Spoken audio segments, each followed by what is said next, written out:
Ndabaramukije nongera ndabaha ikaze mwebwe mwese muriko murakurikirana ibiganiro bica ku mboneshakure yanyu BTV muri aya makuru mugira mushikirizwe na jewe Ella Gloria Keza. Duhereye ku ngingo nkuru ziyagize. Hasabwa imyaka 30 y'amavuka kugira umuntu yemererwe kurera umwana biciye mu mategeko, ico bita adoption mu rurimi rw'igifaransa. Ivyo bishikirizwa na Maître Fabien Ndikumana. Ishirahamwe FENAWAP riri kumwe n'ubushikiranganji bw'imigenderanire n'ayandi makungu bagize inama kuri uyu wa 31/0 n'abasanzwe bafashanya kugira ngo bihweze ibikorwa bamaze kurangura n'ibibazo bisigaye. Aya n'ayandi makuru mu kanya.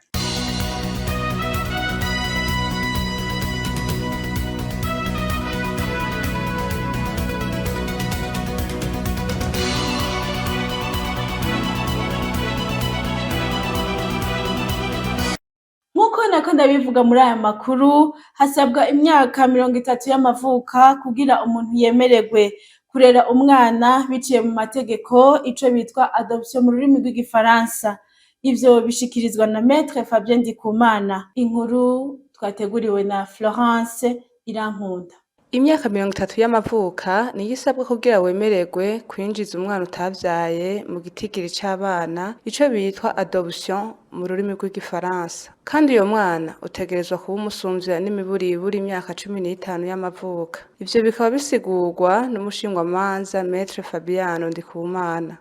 Ugomba kumugira umwana yinjire mu bana biwawe, wamureze akamwinjiza mu bana biwe. Ibyo bica bifata ico bita adoption, kuvyara umwana mugabo utamuvyaye mu nzira y'amaraso. Adoption rero inzira ni zibiri. Hari ico bita adoption simple nico bita adoption plénière. Muri iyo nzira ya mbere adoption simple ni ingingo ya sentare nkuru y'igihugu.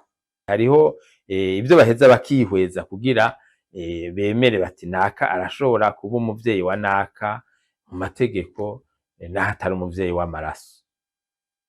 Barabanza bakaraba imyaka.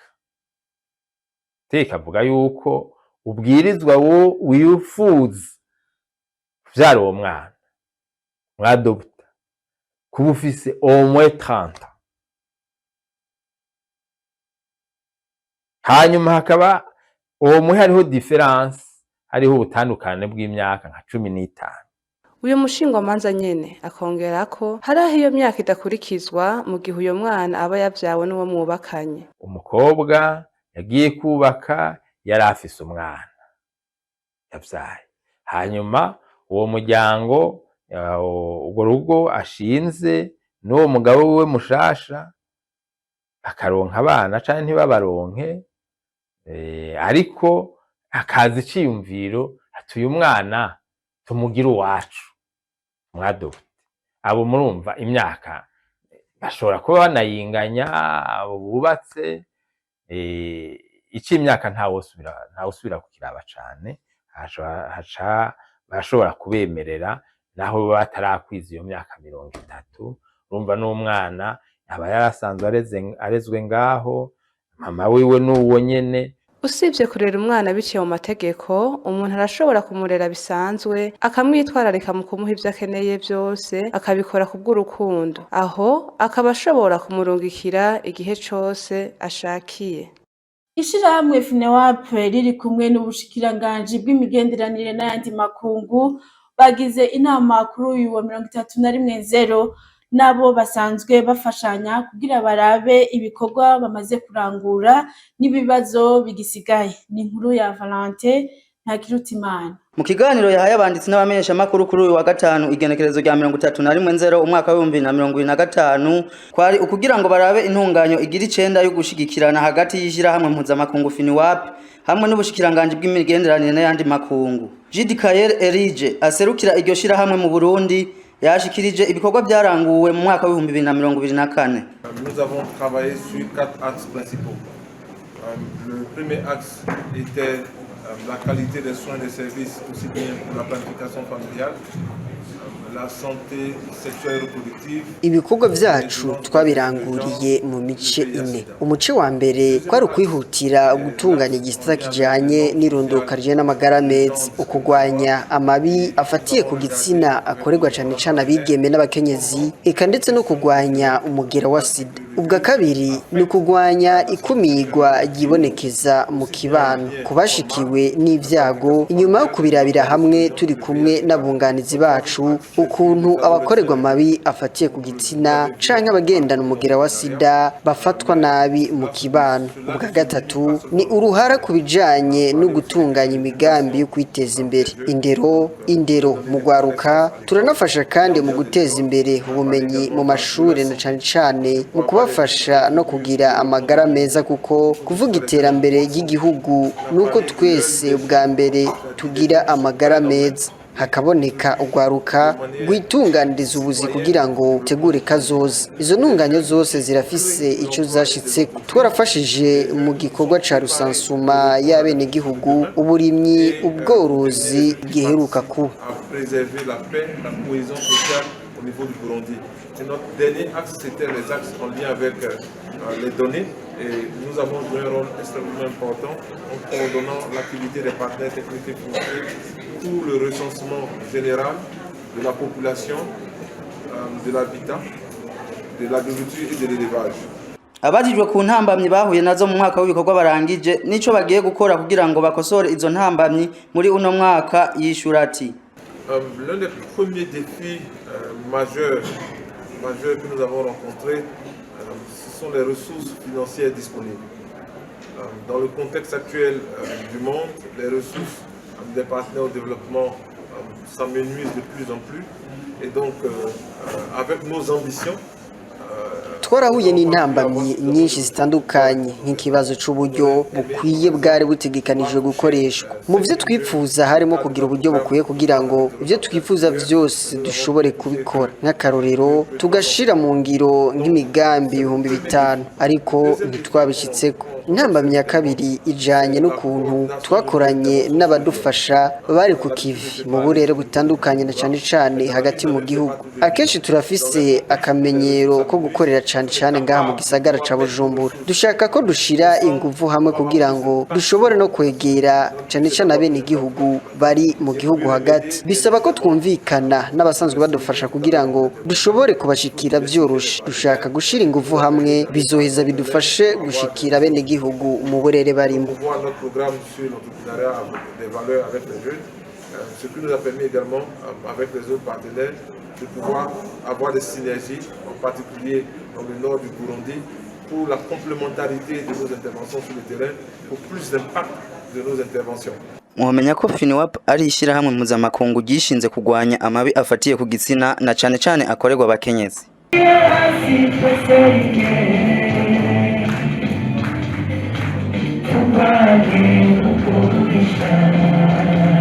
Haribonekeza ibitagenda neza mu busho butandukanye bwo mu Burundi, ni bimwe byashikirijwe n'icegeranyo c'ibikorwa byaranguwe n'umugwi CNIDH n'ingene agateka kazina muntu kari kifashe mu mwaka w'ibihumbi 2024. Bivugwa n'urongoye umugwi wa CNIDH Sixte Vini Muraba. Ni inkuru kateguriwe na mugenzi wacu Elvis Munyaneza. Ikena ry'amazi canke ubusho bufise ikibanza gito ni bimwe mu bitagenda neza biranga ubusho butandukanye bwo mu Burundi, nkuko vyashikirijwe n'urongoye umugwi w'igihugu uraba ibijanye n'agateka kazina muntu Sixte Vini Muraba. Ubusho bwinshi buraga kandi burimwo abafungwa benshi cane.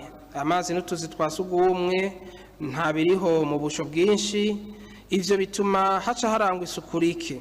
Umufungwa mushasha ategerezwa kuriha amahera bita ayibuji, atayarishe naho bakamubuza gufungura. Hariho kandi ukutihutira kurungika abanyororo bavuye mu makomine canke bari ku mutahe w'umushikiriza manza canke bakatiwe mu ntahe y'ikibiriraho. Barindirizwa umwanya munini mu busho bw'intara cane cane bwa parike, aho kurungikwa mu iborohero rikuru.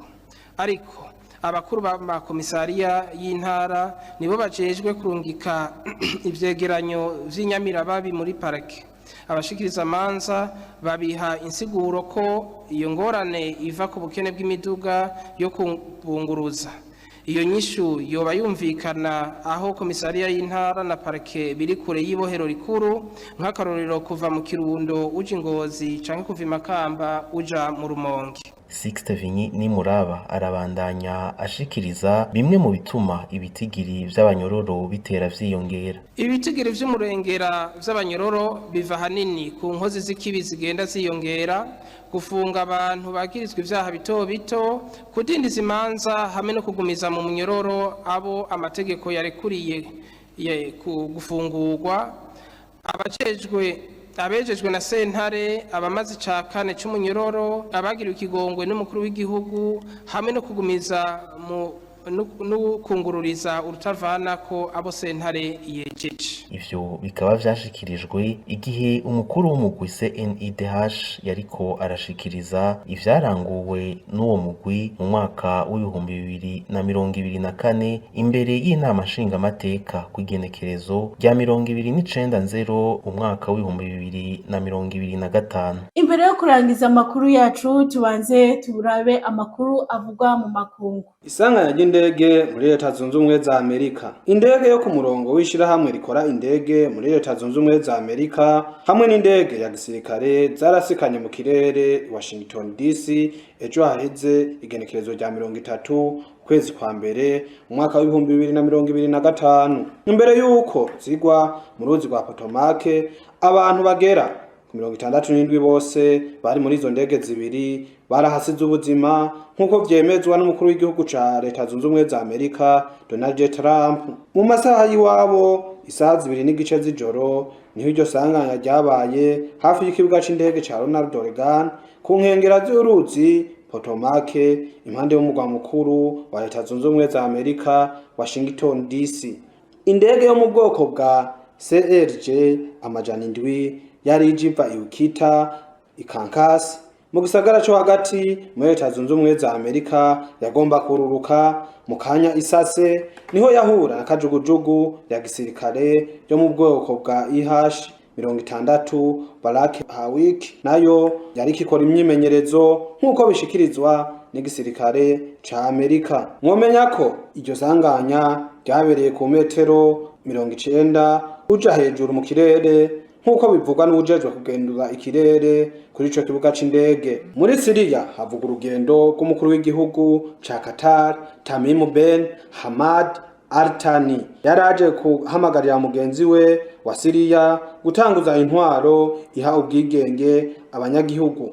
Mu biganiro bagiraniye i Damasi ku mugwa mukuru wa Syria n'umukuru w'igihugu w'imfatakibanza Ahmad Al-Karene ejo ku munsi wa kane igenekerezo rya 30 ukwezi kwa mbere umwaka w'2025. Inyuma y'amezi abiri habaye irikwa ry'ubutegetsi bwa Bashar al-Assad, umukuru w'igihugu w'imfatakibanza ashaje Ahmad Al-Charene niwe yakiriye uwo mukuru w'igihugu wa Qatar Sheikh Tamim Ben Hamad Al Thani.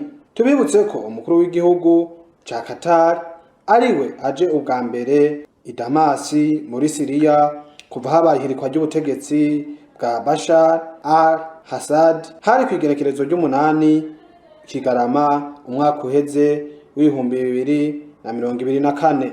Ndabakengurukiye mwebwe mwese mwariko murakurikirana aya makuru, mwariko murashikirizwa na jewe Ella Gloria Keza. Ndabatumirira kubandanya mukurikirana ibiganiro bica kumbonesha kure yanyu mukunda cane BTV, naho ubutaha murakoze.